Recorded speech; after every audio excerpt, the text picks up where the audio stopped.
शुरू करें। अच्छा, तो welcome back to the second episode of Sufiyan और मेहमान। हाँ, ये एपिसोड थोड़ी सी लेट हो गई, लेकिन जो अब नेक्स्ट एपिसोड्स होंगी वो यही ट्राई है, यही कोशिश है कि बैक टू बैक आती रहें और जो एक ये सीरीज़ स्टार्ट की है पॉडकास्ट वाली, ये चलती रहे। तो शुरू करते हैं। जो आज के एपिसोड के हमारे गेस्ट हैं उन्हें किसी भी तारुफ़ की ज़रूरत नहीं है, तो अलमशहूर मामा जी, तालियां। अरे अरे भांजे, तो ये अकेले नहीं है इस एपिसोड में, इनका साथ देने के लिए एक और गेस्ट को हमने बुलाया हुआ है, तो उनका भी पुरजोश इस्तकबाल करते हैं। तो हमारे साथ मौजूद है अलमशहूर हमारे दर्जी टेलर जी। बेटे शुक्रिया। अबे तूने कहा था मैं मेहमान ख़ुसूसी हूँ, ये कहाँ से आ गया चपड़गंजू? बेटा, ये आपने इनको कुर्सी पे बिठा तो दिया, लेकिन एक जानवर है जिसकी दुम कभी सीधी नहीं हो सकती। यार पहले तो आप लोग लड़े नहीं आपस में। अंकल, आज आप लिसनर हैं, आपने खाली बस आज सुनना है, ठीक है जी, मुंह बंद करके। हाँ, कानों पे हाथ रख के। अच्छा खैर मामा जी, आप सुनाएं कि आपकी तबीयत कैसी है। अब मैं आपसे एक ही लाइन में ना सारे क्वेश्चंस पूछ लेता हूँ, सारी बातें पूछ लेता हूँ, ताकि आप फिर आसानी से ना मुझे उनके जवाब देते रहें, ठीक है? अच्छा। तो आप कहाँ पैदा हुए और कैसा आपका बचपन गुजरा? थोड़ा सा तो मुझे पता है कि आप कराची से ही बिलोंग करते हैं, तो ये बताएं कि जैसे लास्ट टाइम वो हमारे पास आए थे, वो जो बुज़ुर्ग आए थे भुट्टा जी, तो उन्होंने जैसे कुछ स्टोरीज़ बताई 1947 की, कुछ हॉरर स्टोरीज़। तो आप भी कोई ज़रा ऐसे स्टोरी बताएं, कोई वाक़या बताएं कराची के, तो जो ज़रा मुझे, क्योंकि काफ़ी दिलचस्पी है सुनने की, तो ज़रा बताएं।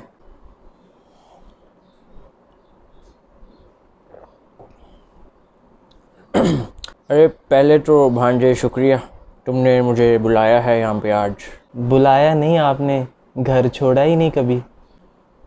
अच्छा भांजे, मैं कराची में पैदा हुआ था, ऐसी जगह पे जहाँ सवाल ही नहीं पैदा होता था। नहीं, जहाँ ऐसे किस्से बहुत ज़्यादा होते थे। तो बचपन तो खेल कूद में गुजर गया। बहुत लंबी कर रहे हो, डायरेक्ट स्टोरी पे आओ। बचपन में सब खेल कूद ही करते हैं, हम कौन सा बॉर्डर पे ड्यूटी दे रहे थे? ये इसकी बक बक का कुछ कर ले। अच्छा, आप किस्सा सुनाएं। अच्छा, तो ये बात है, मेरी कोई उम्र होगी उस टाइम 72 साल, 15-16 साल होगी कोई उम्र। तो हमने अपना मकान तब्दील किया था, तो हम लोग कुरंगी में एक फ़्लैट लिया था। तो फ्लैट जिस फ्लोर पे था उसके ऊपर छत थी, मतलब कि कुछ और नहीं था। छाती होती है और बेसमेंट बनाई होती है सबसे ऊपर। पहले 1-2 दिन तो अपने गुजर गए सामान रखवाने में, सेट शूट करने में, पता ही नहीं चला वक्त का। फिर कोई तीसरे या चौथे दिन की बात है, बल्कि 5वें दिन की। सोच लो, फेंक ही रहे हो, कोई भी दिन बता दो। अबे फेंकूंगा तेरे कान के नीचे, फिर तेरे को समझ आएगी, आवाज़ खोटे। तो खैर चौथे दिन हम सामान सेट करके लेटे, सब सो गए थे, मैं और मेरा छोटा भाई जाग रहा था। तो तकरीबन टाइम होगा कोई 3 बजे का। अचानक से ना आवाज़ें आना शुरू हुई। अब हम तो परेशान हो गए कि क्या है। वो आवाज़ें कैसी थी, जैसे छत पे कोई चीज़ घसीट रहा है ऐसे। अब मैं तो समझा भैया चोर आ गए ऊपर, लुटे जाएंगे। अब मैं छोटा था उस टाइम। छोटा गया, पैम्पर लगा के फिरते थे। 15-16 साल इतना भी छोटा नहीं होता अब। अबे इजी। अच्छा, तो उस टाइम तो अब नहीं हुई हिम्मत जाने की। तो अगले दिन मैंने घर में सबको बिठाया कि भैया ये हाल है। तो कोई मेरा यकीन ही ना करे, ना मेरे छोटे भाई का ना मेरा। वो कहीं भैया ऐसी आवाज़ें आ रही होंगी, कोई इधर उधर से फ्लैट से आ गया होगा। तो अगली रात जब हम दोबारा सोए तो वैसे ही 3 बजे के करीब आवाज़ें शुरू हो गई, जैसे कोई घसीट रहा है ऐसे। तो अब की बार मैंने क्या किया, मैंने अब्बा को उठाया। मैंने कहा अब्बा जी उठो, ये सुनो। तो पहले तो वो उठे, तो कोई 5 मिनट बाद दोबारा आवाज़ें आने लग गई। तो हिम्मत तो अब्बा जी की भी ना हो ऊपर जाने की लेकिन उन्होंने हिम्मत की, उठे, मैं भी पीछे। तो उन्होंने कुंडी खोली दरवाजे की। तो दरवाजे की जब उन्होंने कुंडी खोली तो कॉरिडोर था, कॉरिडोर से हमने ऊपर जाना था सीढ़ियों से छत पे। तो हमने कॉरिडोर में क्या देखा, कि 5 से 6 काली बिल्लियाँ खड़ी हुई हैं। अब इतनी ज़्यादा काली बिल्लियाँ देख के पहले तो हम परेशान हो गए भैया कि ये क्या माजरा है, लेकिन उनके दरमियान से गुजर के हम लोग सीढ़ियों पे चढ़ के अब्बा जी ऊपर चले गए। छत पे जब गए तो छत पे देखा, छत पे कोई भी नहीं था, खाली। तो जाहिर है घसीटता थोड़ी रहेगा, इधर उधर हो गया होगा जो भी होगा। हाँ वैसे ये बात तो है। अबे बात ये है कि छत पे कुछ घसीटने वाला पड़ा ही नहीं था, खाली। यार साथ वाली बिल्डिंग वाला आया होगा कोई, उसकी कोई चीज़ गिरी होगी या रह गई होगी। तू ना कपड़ों के साथ मुंह भी सीले अपना, बात सुन ले पूरी। तो अब हम लोगों ने क्या किया, हम लोगों ने देखा, इधर उधर भी देखा, छत से क्या है कुछ भी नहीं नज़र आया। खैर हम नीचे आए वापस कॉरिडोर में।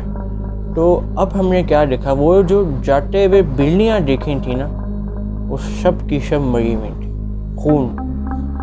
अब ये देख के तो हमारा दिल बड़ा ख़राब हुआ, खौफ भी तारी हुआ दिल पे कि क्या है। ऐसे तैसे करके हम अपने फ्लैट के अंदर आए, कुंडी लगाई और फिर किसी ना किसी तरह करके फजर पढ़ के सो गए। आए इतने कुरान पाक पढ़ते पुढ़ते रहे कि चलो जो भी चीज़ें वो भाग जाएं, लेकिन समझ नहीं आई थी कुछ। ये काम ख़राब है थोड़ा। नहीं तो फिर क्या हल निकला उस चीज़ का? अब सुबह सुबह जब हमारी आँख खुली तो सोचा कि ये जो बाहर बिल्लियाँ थी इनको साफ सूफ करा देते हैं। तो बाहर निकले हैं तो देखा कोई बिल्ली नहीं, कोई खून का जर्रा भी नहीं। परेशानी हुई बड़ी क्योंकि फ्लोर पे कोई अब रहता भी नहीं है, तो एक अजब किस्सा था। नहीं तो ये भी तो हो सकता है ना कि वो नीचे वाले फ्लोर का कोई बंदा ऊपर आया और उसने आके कॉल वगैरह कर दी और जो सफाई वगैरह वो करा दी हो। जी यही सोच हमें भी आई भैया। हम लोग नीचे गए, नीचे जाके हमने नीचे एक बंदा खड़ा था अपने फ्लैट के बाहर, तो उससे बात की। वो ना चुप चुपीता रहा, कुछ ना बोले, कुछ ना फुटे मुंह से। तो हमने पूछा भैया क्या बात है। ये उसी ने अपने बेटे के झूले रखे होने ऊपर। थोड़ी देर वो चुप रहा बंदा, फिर ज़्यादा फोर्स करने पे उसने कहा कि कहीं आपको ऊपर से घसीटने की आवाज़ें तो नहीं आ रही। अब ये सुन के हम चौंक गए कि भैया बात तो यही है। तो हमने कहा ऐसे ही है। तो वो बोला भैया ये आपसे जो पहले रहते थे ना उनके साथ भी यही किस्सा था। अब बात ये है कि जो वो बात बताते थे ना वो घसीटने की आवाज़ उनके अलावा किसी और को आई, ना कभी वो बिल्लियाँ किसी और को नज़र आई। बेटे कोई कमरा है इधर? क्यों बेटे, इस टाइम मैं घर नहीं जाऊंगा, मैं बिल्लियाँ अफोर्ड नहीं कर सकता देखना इस टाइम। मामा जी वैसे ये तो अब आपने काफ़ी तबीयत दहला देने वाली स्टोरी सुना दी है। चलें अल्लाह ताला हिफाजत करें उन लोगों की जो उस बिल्डिंग में रह रहे थे। तो आप थोड़ा सा बताएं उसके अलावा कोई और भी किस्सा है, कोई और भी स्टोरी है तो वो भी शेयर करें हमारे साथ, वो भी सुनना चाह रहे हैं हम। बेटा मेरा ख्याल है कि ये टाइम नहीं है सही इस बातों का। ऐसी क्यों भैया, निकली फूस आई? फूक तो निकली थी किसी की छत पे जाते हुए। अरे छोटा था उस टाइम, छोटा था। छोटा क्या, माचिस की डिब्बी में सोते थे। अबे ठुड्डे पन्ने तुझे मेरे से भांजे को जवाब देने दे। अच्छा फिर वो फ्लैट हमने छोड़ दिया। किसी बुजुर्ग ने कहा था कि आप इधर से कूच कर जाएं, तो हमने वो छोड़ दिया। खैर उसकी बात मान ली, तो हम एक नई जगह पे चले गए। उधर सब सही था, अच्छा गुजर रहा था, काफ़ी साल गुजरे, बचपन खेल कूद कर लिया, भरे हो गए थोड़े से। लेकिन हमारे फ्लैट से तकरीबन 15 से 20 मिनट के फासले पे ना एक कब्रिस्तान था।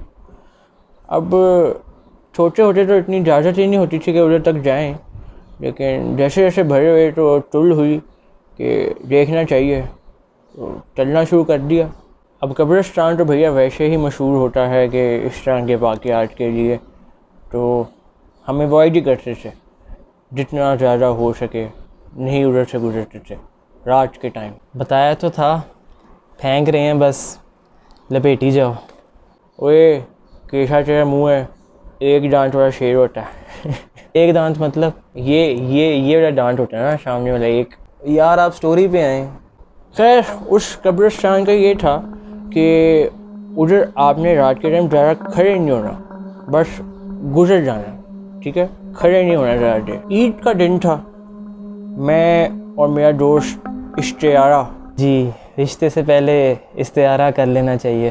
तो हम वॉक करते करते रात को ऐसे ईद के बाद कब्रिस्तान तक पहुंच गए, उसके करीब करीब हदूद में दाखिल हो गए। तो अब हमने सोचा कि हमारे जो 2 और दोस्त हैं, हम टोटल 4 दोस्त होते थे, मैंने कहा उनको भी कॉल कर लेते हैं, चलो आज जरा गपशप हो जाए, जरा मुलाकात भी हो जाए। तो उन्हें कॉल की कि हम खड़े हैं इधर कब्रिस्तान के पास, तुम लोग भी आ जाओ। अब उनका घर तकरीबन कब्रिस्तान से 5 से 10 मिनट की वॉक पे था, वो भी आगे फ़ौरन। तो शाम दुआ की, लेकिन उतना ख़ास जवाब नहीं दे रहे थे, जैसे नाराज़ हो हमसे। खैर चलना शुरू कर दिया। अब हमने क्रॉस करना शुरू कर दिया कब्रिस्तान। अब ये था कि एक रास्ता कब्रिस्तान के दरमियान से भी जाता था।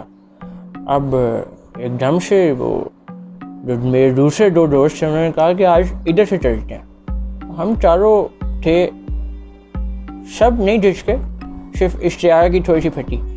तो खैर हमने कहा चलो चलते हैं। वो कह रहा था ना जो, हमने कहा चलो, अंदर चले गए, दाखिल हो गए। तो बाकी 2 दोस्तों के नाम क्या थे वो नहीं बताए? अरे हाँ, एक का नाम था तगय्युल और दूसरे का नाम था तरसफुर। अच्छा, नाम आसान नहीं काफ़ी? अब हमने बातें वगैरह शुरू कर दी।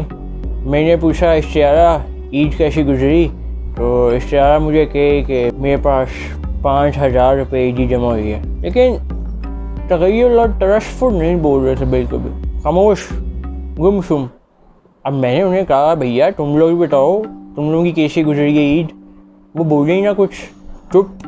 तो तगय्युल मेरे लेफ़्ट साइड पे था और इश्तियारा के राइट साइड पे था तरसफुर। अब हमने क्या किया, हम लोग चल रहे, मेरी आदत है मैं ना मुंह नीचे करके चलता हूँ, ज़्यादा इधर उधर नहीं देखता। वो तो हरकतें ही ऐसी हैं। अब मैंने ना चलते चलते अपने बाएं तरफ देखा, तो तगय्युल के ना चेहरे की तरफ मैंने देखा कि बोल के नहीं रहा। तो मैंने क्या देखा, उसका ना चेहरा अजीब सा हो जाए, उसके होंठ ना से बंद हो जाए। काश आपके भी हो जाएं। और नहीं, मैंने उसे कहा कि मुझे दूसरे सियारे पे ले चलो। तू अपने राइट साइड पे देख कि तरसफुर का क्या हाल है। तो जब उसने अपने राइट साइड पे देखा, उसकी भी यही कंडीशन हो रही थी। अब भैया इश्तियारा की तो फुल गई, आयतल कुर्सी पढ़ने लग गया, ऊंची। अब जब हमने आयतल कुर्सी पढ़ना शुरू की ना, तो उनका और बुरा हाल होने लग गया। मैं हाथ पकड़ा हुआ था, वो हाथ छुड़ाने लगा। अब हम लोगों ने फ़ौरन हाथ खैर खुद ही छोड़े और भागे बाहर कब्रिस्तान से। तो इश्तियारा तो गिरता बाहर पहुँच गया। अब हम बाहर आए तो हमने कहा उन्हें कॉल करते हैं, क्या है, क्या हो गया है, सारा बड़े परेशान। उन्हें कॉल की, हमने कॉल ना उठाए। अब ये भी हैं कि 2 दोस्त अंदर हैं, हम तो भगोड़े बाहर आ गए हैं। तो कुछ समझ नहीं आई थी उस टाइम। तो अभी हम बातें कर ही रहे थे कि मेरे ना बाएं कंधे पे किसी ने आके हाथ से हाथ रखा और इश्तियारा के भी दाएं कंधे पे किसी ने आके हाथ रखा। तो एकदम से पीछे मुड़ कर देखा तो तगय्युल और तरसफुर।